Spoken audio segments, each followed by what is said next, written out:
Welcome to Digital Grads, the first stop for entry-level job hunters looking to start a career in the tech industry. In these videos, we'll be introducing you to our various training courses that are designed to help you prepare for your next step in life and make confident career decisions. Are you ready? Let's go! This time we're going to be looking at remote interview training.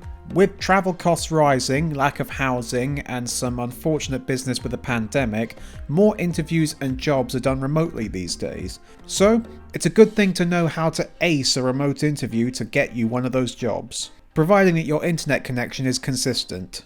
This course consists of 2 modules and a final quiz, and the lessons are provided by videos on each subject.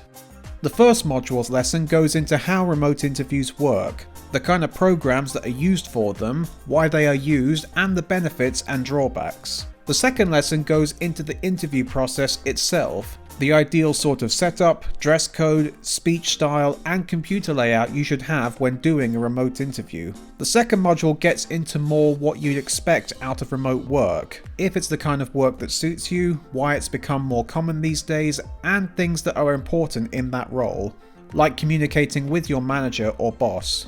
The last lesson goes into the steps to having a successful remote career, like making yourself a to-do list to create a sense of routine, having a designated workplace, and being connected to your team on a regular basis, as well as the kind of resources that are good to have for this situation, like Zoom and Google Meet. The course ends with a quiz testing you on what you have just learned, and as usual on Digital Grads, your score will be displayed on your profile for future employers to see, though you can take the quiz again 2 more times to get the best score that you possibly can. Of course, there's all sorts of jobs that can be done remotely, as well as those that you can commute to, if that's more your preference. And to forge a path to get them, visit academy.digitalgrads.com to find out more.